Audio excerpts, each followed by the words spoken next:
almost want to get this thing done early so I can go home and try out that stranger. That sounds kind of fun.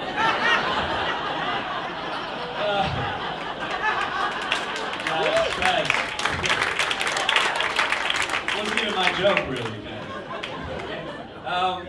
guys, anyone here ever have to deal with an obese cat?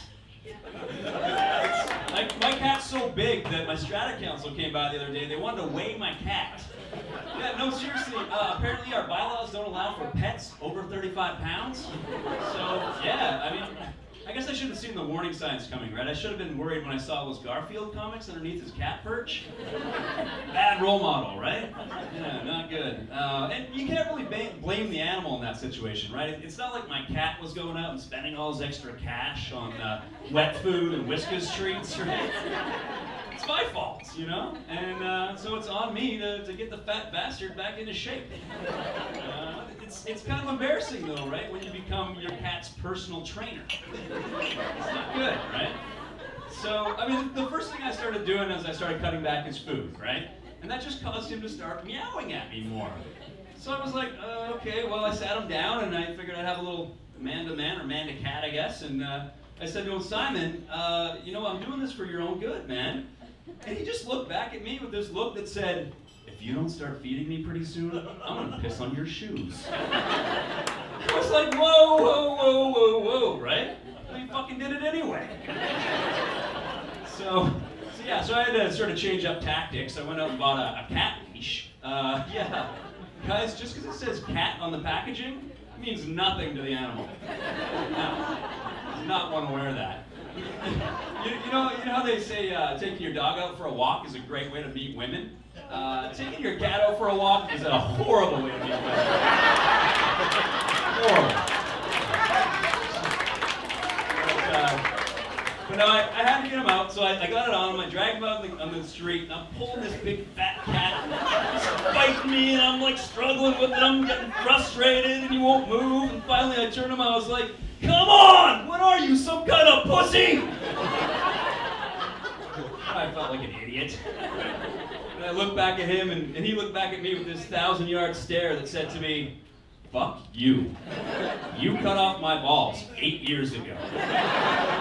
I haven't even seen a female cat in 6 years. Why the fuck do I have to lose weight? He had a point, So, I'm gonna be now, he's back.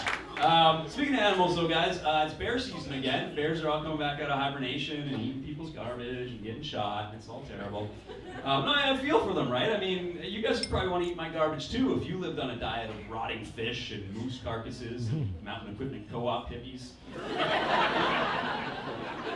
I think there's got to be a better way though, guys. There's got to be a better way. I was thinking if we could get Christy Clark to sit down with the king of the bears, work out a truce.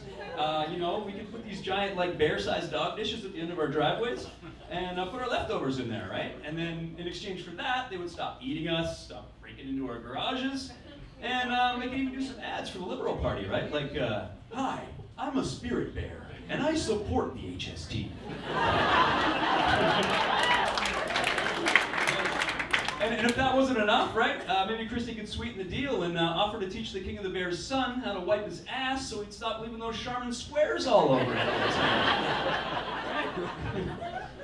Guys, everybody just keeps bitching and bitching and bitching about the terrible weather we keep having, right? So I've been doing some thinking about it, and I think I figured out why we have such horrible weather. And that is that the sunshine in Vancouver, it's kind of like a really, really shitty employee.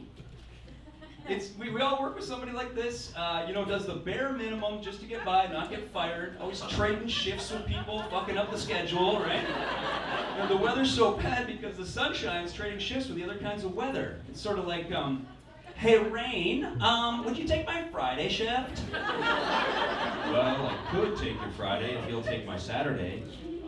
God, I said take, not trade. Besides, I'm getting out of town this weekend anyway. Oh, and Monday, I'm taking one of my sick days. You're not even sick.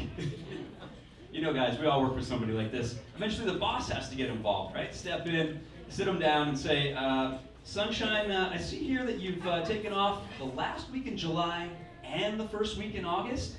Yeah, I told you about that in February. It's my sister's birthday. Yeah, but you see, that's a very important time for us in the sales cycle. You're really letting your customers down by taking that time off. God, I don't see what the big deal is. I didn't see anyone giving Snow any shit when she took 2 weeks off at the Olympics last year. Alright guys, we got a lot of people to get to. Hey, you're a great crowd.